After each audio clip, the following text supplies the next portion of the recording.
Next line కి meaning ఏంది? జై కపీష తిహలోక ఉజాగర. కపి అంటే వానరుడు. మహావిష్ణువు లోక కళ్యాణం కోసం శ్రీరాముడిలాగా అవతరించినప్పుడు దేవతలందరినీ వానరుల్లాగా అవతరించమని చెప్పిండు. అప్పుడు శివుడు కూడా ఎంతో ఆసక్తి చూపించిండు. అట్లనన్నా విష్ణుమూర్తికి సేవ చేయొచ్చు అని ఎంతో సంతోషంగా సతీదేవి దగ్గరికి పోయి చెప్పిండు. తను వానరవతారం ఎత్తబోతున్నట్టు. మహావిష్ణువు మనుష్య రూపంలో శ్రీరాముడిలాగా పుట్టబోతున్నాడు కాబట్టి శివుడు వానర రూపంలో పుట్టాలి అని అనుకున్నాడు. ఆ అవతారం రాముని సేవకి అంకితం చేయాలి అని అనుకున్నాడు. అందుకే బ్రహ్మచారిగా ఉండాలి అని నిర్ణయించుకుంది. కానీ సతీదేవి ఎంతో బాధపడ్డది.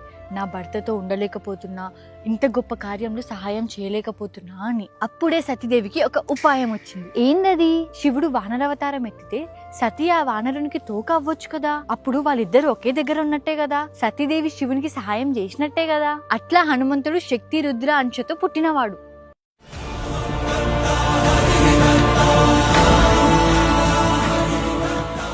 కపీష అంటే సమస్త వానరులందరికీ రాజు.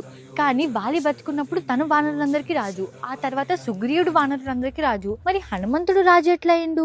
హనుమంతుడు రాజు కాదు, రాజుని తయారు చేసేవాడు. ఎవరైతే హనుమంతుని పక్కన ఉంటారో వాళ్ళు రాజు అవుతారు. మరి ఎందుకు హనుమంతుని రాజు అన్నారు శ్లోకంలా? వాలి సుగ్రీవులు రాజు యొక్క సింహాసనాల మీద కూర్చుంటారు. కానీ అందరి హృదయాల్లో ఉన్నది మాత్రం హనుమంతుడే. సింహాసనాల మీద కూర్చోవడం సులభమే, కానీ ఒకరి హృదయాల్లో ఉండడం అన్నది చాలా కష్టమైనది. అట్లాంటిది హనుమంతుడు ఒక్కరి హృదయంలో కాదు, కిష్కింద రాజ్యంలో ఉండే ప్రతి ఒక్కరి హృదయంలో ఉండేవాడు. అంతేకాదు సీతారాముల హృదయాలలో కూడా చోటు సంపాదించుకుండు.